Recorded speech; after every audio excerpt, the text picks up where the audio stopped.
sunny Dallas, Texas. It won't last like this, but hey, enjoy it while we can. Yes, I did a Facebook live stream on this topic, and I'm going to my channel. Did you see where the NCAA has been sued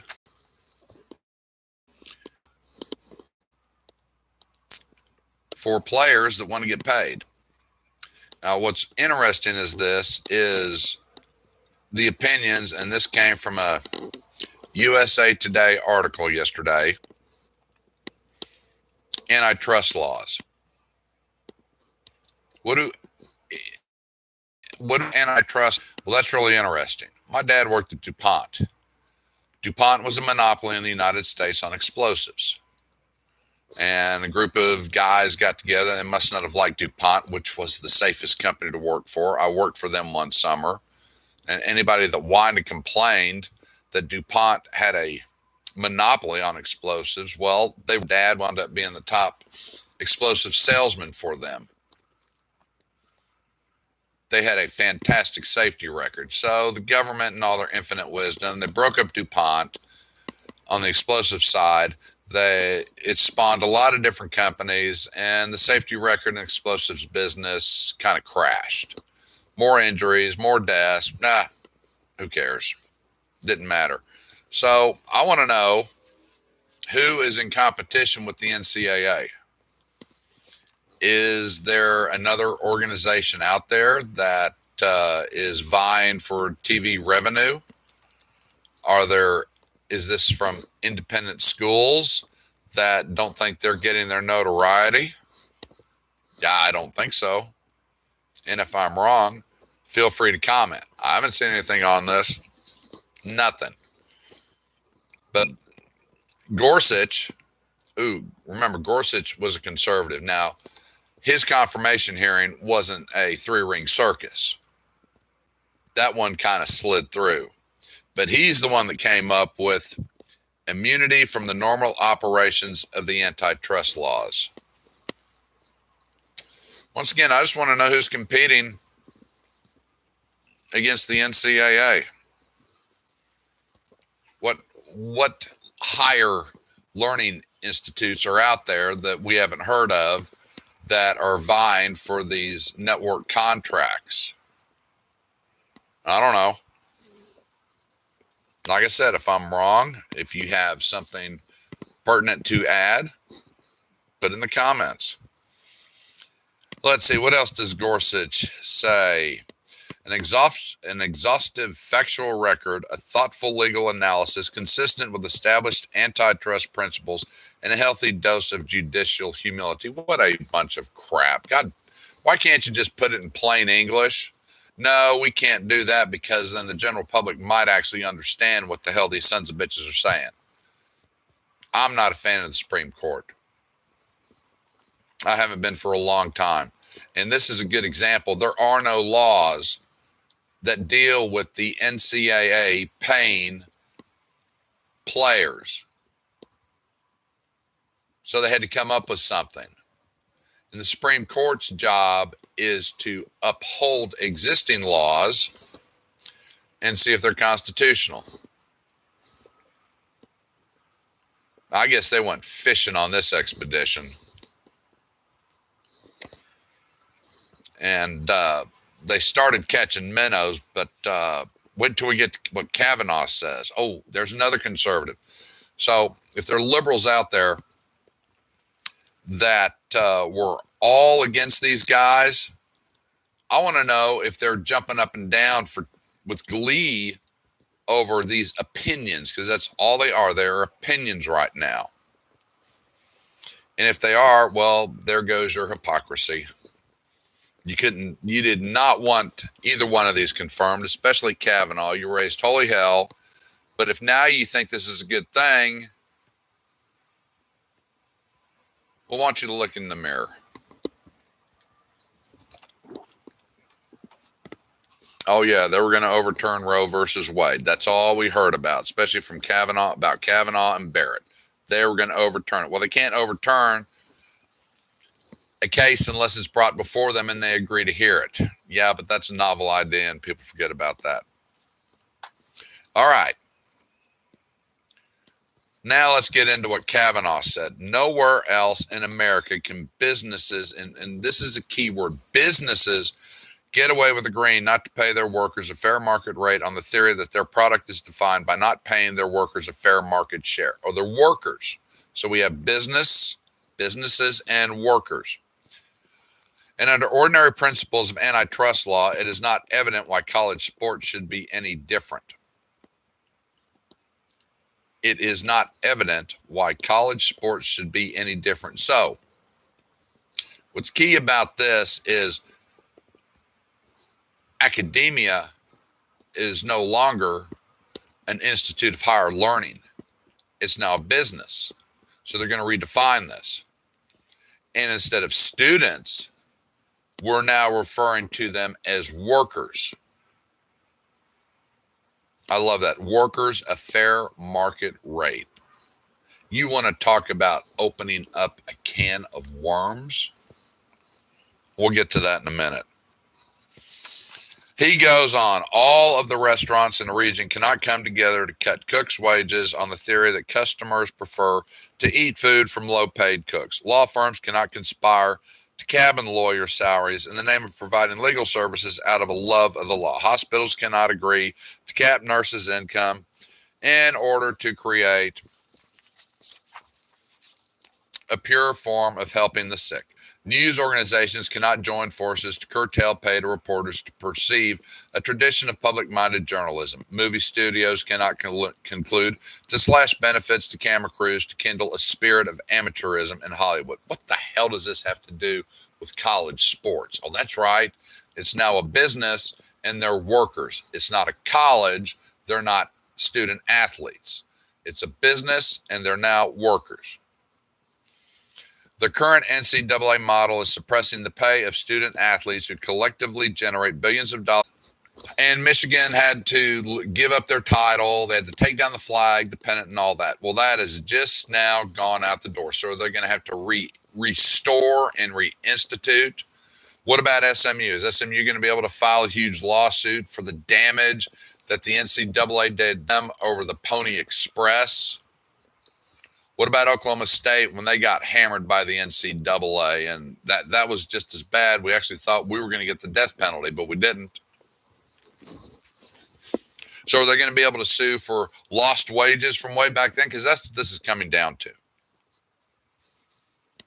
And this is the real kicker of Kavanaugh's opinion.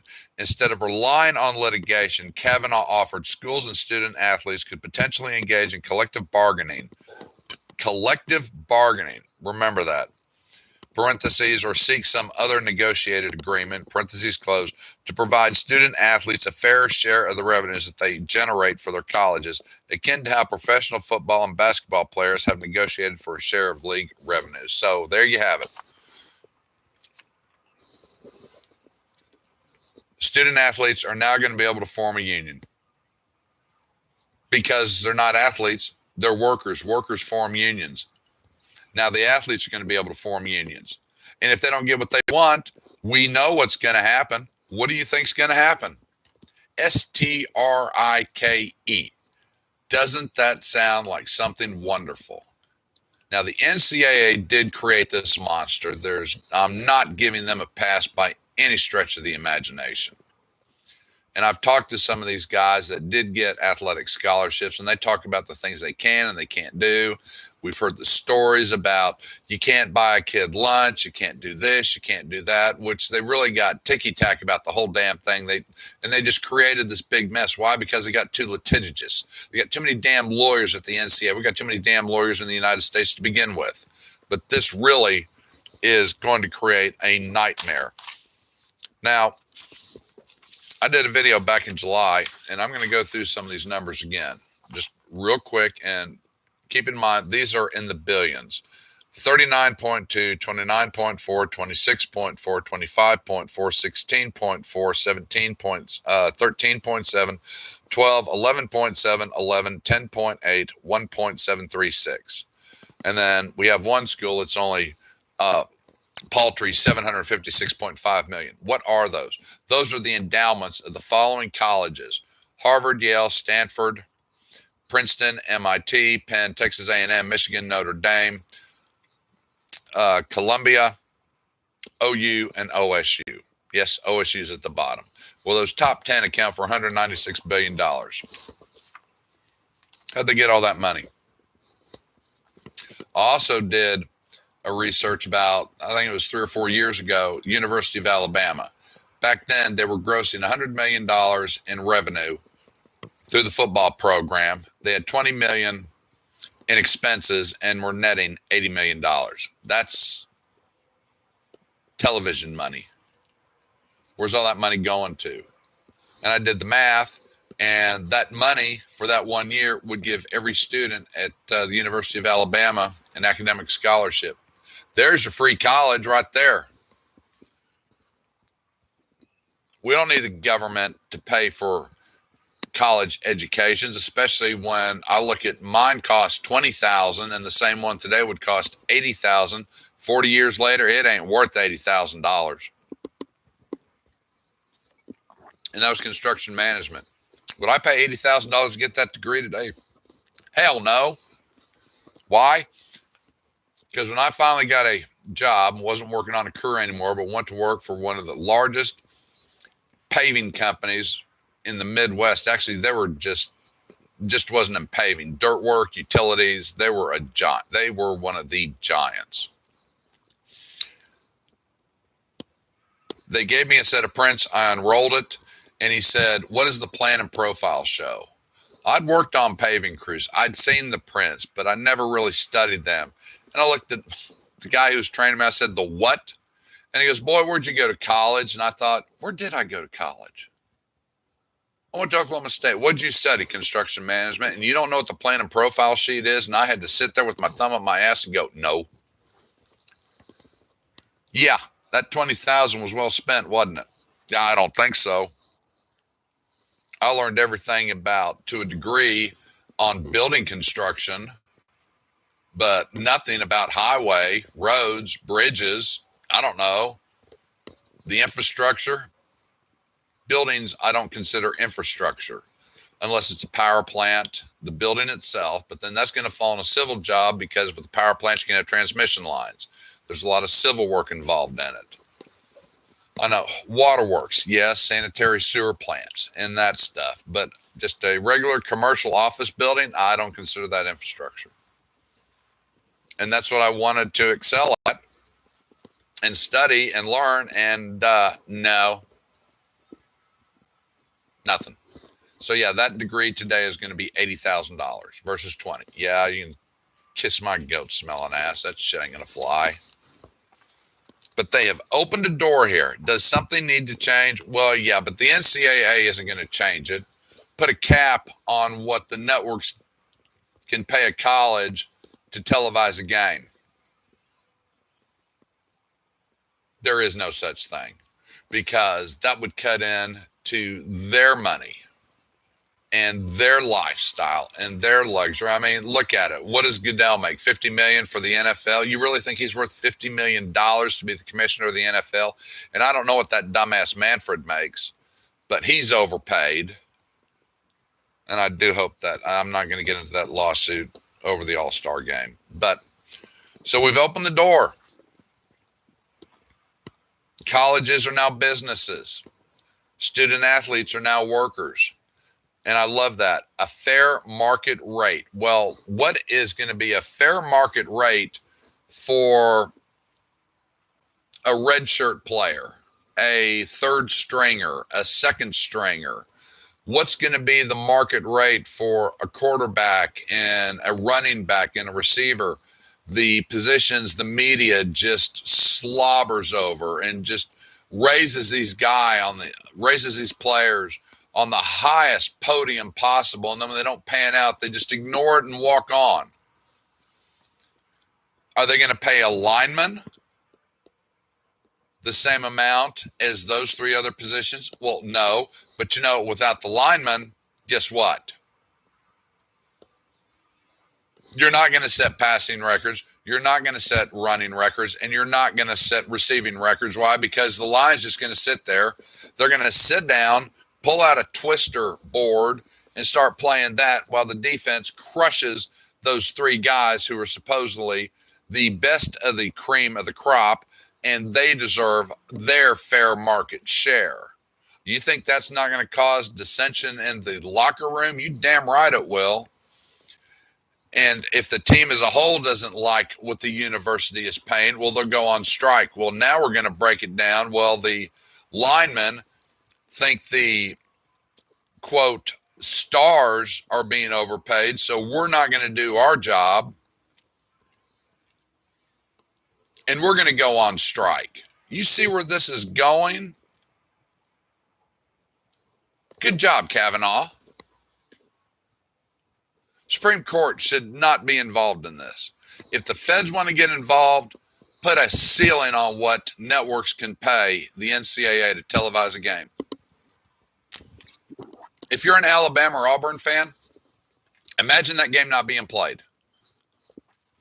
OU, OSU, Oregon State, Oregon, UCLA, USC. Just go through the country. Michigan, Ohio State.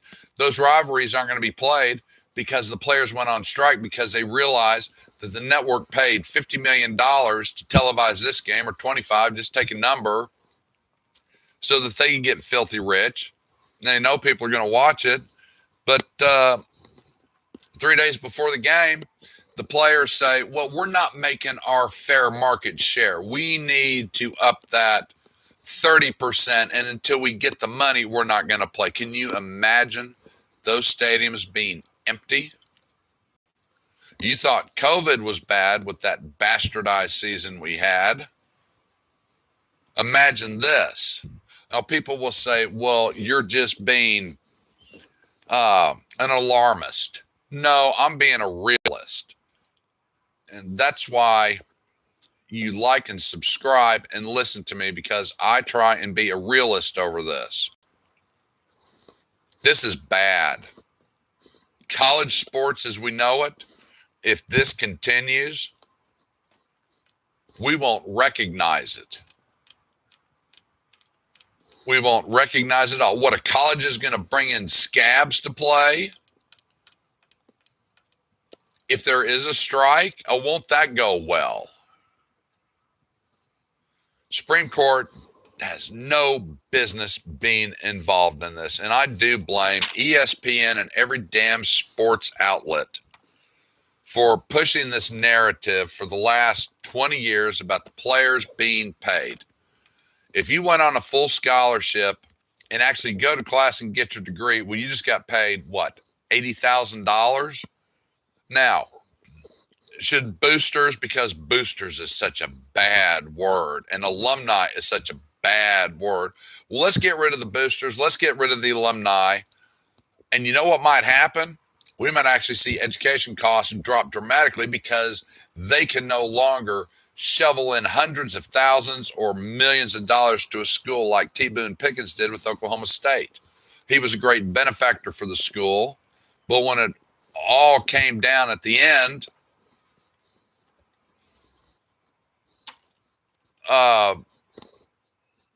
I don't know how much money he was funneling into the football and baseball and golf, and wrestling programs. You want to donate so buildings can be built? Okay, that's all you can do. You can do that. We'll put your name on that building. That's it. But these massive war chests, I mean, the top 10, $196 billion. What are they doing with that money? And I have talked about this before. I talked about it in a couple of the videos I made back in June and July of 2020 about colleges and their social warriors and all that crap that we went through last summer. Man, this is bad. This is bad. You want to change things? Put a cap on what the networks can charge for televising, what they'll pay to televise a game. You want to talk about money drying up overnight, that'll do it. ABC, NBC, CBS, ESPN. What is your cost to televise a game? Plus 15%. That's all you're going to get is 15%. You imagine what would happen with the sponsorships? The sponsors would still be there, but they're not going to be paying exorbitant amounts for a 30-second commercial. And when that starts filtering down into their products, we're going to see the products drop because they don't have to pay these exorbitant amounts for a 30-second commercial. You know, $50,000, $100,000, whatever it is. Look at all the car ads that we are pummeled with during a sporting event, especially college. It's just off the wall, especially, you know, the automakers. My God, I know Ford, Toyota, Chevrolet, GMC, Dodge build trucks. I don't need to see a commercial every 5 seconds telling me what they do. Imagine how their prices could drop because they don't have to have this huge war chest to advertise on college games. There's a novel idea about Economics 101. If our expenses go down, our costs go down. So I'm not a fan of this crap that the NCAA, that the Supreme Court, Gorsuch and Kavanaugh came out with. And I love this. The NCAA is not above the law. Well, either is the U.S. Congress or the Supreme Court. How can you rule on something that isn't a law? Oh, we'll fabricate that it deals with the antitrust laws. My ass. Show me who the competition is. So let's think about that just for a minute. What are we going to do? Break up the NCAA and have regional governing bodies in place for the Pac-10, the Big 10, the Big 12 -2. Always love that. The SEC, the ACC. Is that what it's coming down to? If that's what they're talking about, maybe that wouldn't be such a bad thing. We're going to break up the NCAA and have regional groups that watch over their athletes and let them make their own policies. But I don't see that. Like I mentioned earlier with DuPont, we're going to break it up. But then what will that spawn? Corruption? More than likely. More backdoor deals? Very highly. Less monitoring? Well, yeah, because they'll be more interested in making their league one of the top ones in the country, and they'll do it at all costs. There is no simple answer to this. But take the money out of it and see what happens. When it comes to these, because no one has brought it up, but well, what about the endorsement deals? You can't do it. You cannot have endorsement deals as a college athlete. The school cannot profit off of the college athletes' merchandise. The Fabulous Five, I think that's what they were called with Michigan. The Fab Five, that's exactly what they were called.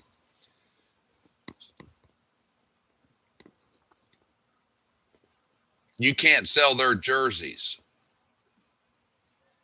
You can sell generic jerseys, but not with the numbers. You can't use them in your advertisements for the university. Your university wasn't founded on athletics. It was founded on education, right? That's correct. That's what you can advertise when we get to see all these snippets through. Boy, wouldn't that just wear out? I mean, think of the backlash from ESPN, which I don't give a rat's ass about. I only watch them when it's absolutely imperative, which is very seldom. But right now, they're the only ones carrying the College World Series. I love baseball, and I will watch those games. because I like to see a good game. Saw a great one last night with Vanderbilt, North Carolina. Texas, damn, who did Texas play? That was a great game. That was 2-1. Yeah, I know I'm having to somewhat help the ratings of ESPN, but they definitely don't get my support any other time of the year at all. But you can't use these kids. You can't market your school off of their backs.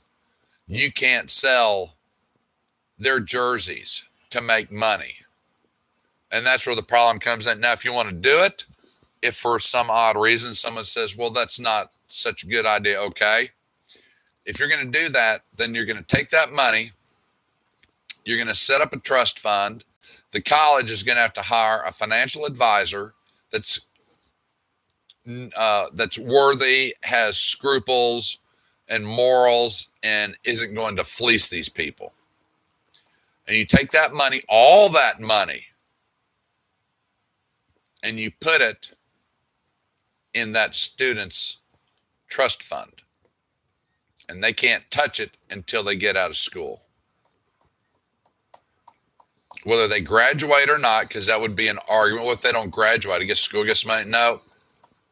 If that kid gets hurt, if he gets drafted, if he drops out, that money is his when he leaves. While he's in school, he can get, depending on the amount, say 5 to 10% for living expenses only. We're not going out and buying mansions. We're not going to retire. We're not going to go to college and come out and already be a millionaire off of endorsements. So what do you think about that? Now, I highly recommend watching my radio show, listening to my radio show this weekend, 2 o'clock Central Time on BBS Radio 1. Because I'm going to talk about this some more, and I've got some other really gripping stories that I'm going to share about the current state of the Rangers, which, well, they actually won one last night, and science fiction versus our current government. Well, those are my thoughts on what the Supreme Court came up with, their opinions. And they are opening a can of worms that will destroy college athletics as we know it.